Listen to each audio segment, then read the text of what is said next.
And this is a fight where we said it on this program. I know I said it at least, so I'll definitely take the heat on this. I said, how does Diego Ferreira win if he's not just trying to sub Rebecki off of his back with a guillotine or doing something of that nature? We didn't have a lot of answers, AJ, but the answer was ultimately this.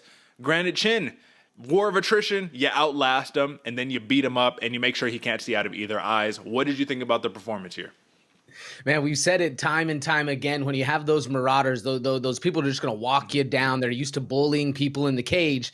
You end up knuckling them up back, man, and the ego kind of falters a little bit. They get a little timid in there, and we saw Diego Ferreira just really put those knuckles to work. Anytime that he was, looking to make some moves, we saw Rebecki having a moment of thought, if you will, trying to see what's going on, been in a place where he's never been before in the UFC.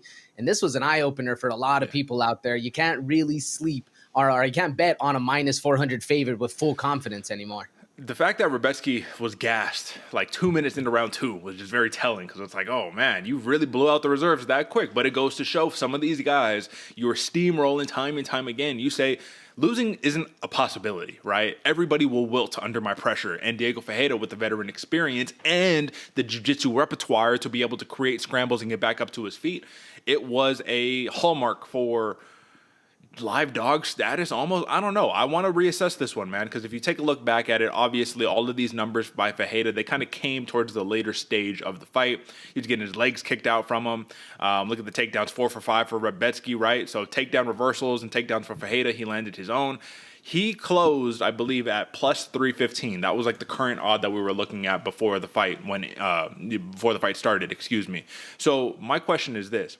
I'm a little hard pressed to be like, hey, show me your Diego Ferreira tickets, your Diego Ferreira by TKO or by decision tickets, any one of those. Like, show me those. I'm finding myself a little hard pressed to see anybody actually taking those bets.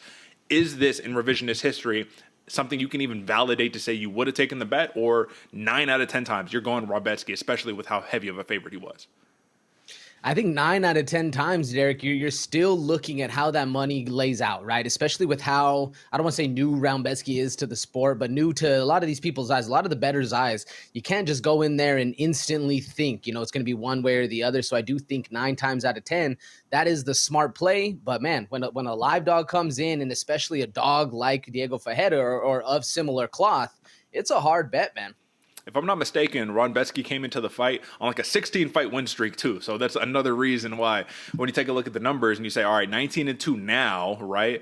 This dude's smashing everybody, chokes, decisions, knockouts. He's everybody, man. So this is the first loss, and this is the big question, because we're definitely going to be talking about somebody a little bit in just one moment here, AJ, that fits this category. But this is the big question.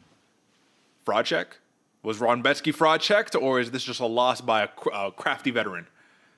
I think this is a loss by a crafty veteran, Derek. I'm not necessarily ready to say fraud check yet. I'm interested to see how Rebecki handles getting out of the first round again, because it was a drastic drop-off after that. If he's able to come back and we can see some things, then I'm ready to roll with it. But if he comes back in the same style, same kind of pace, if you will, for that first round, I'm ready to say fraud check.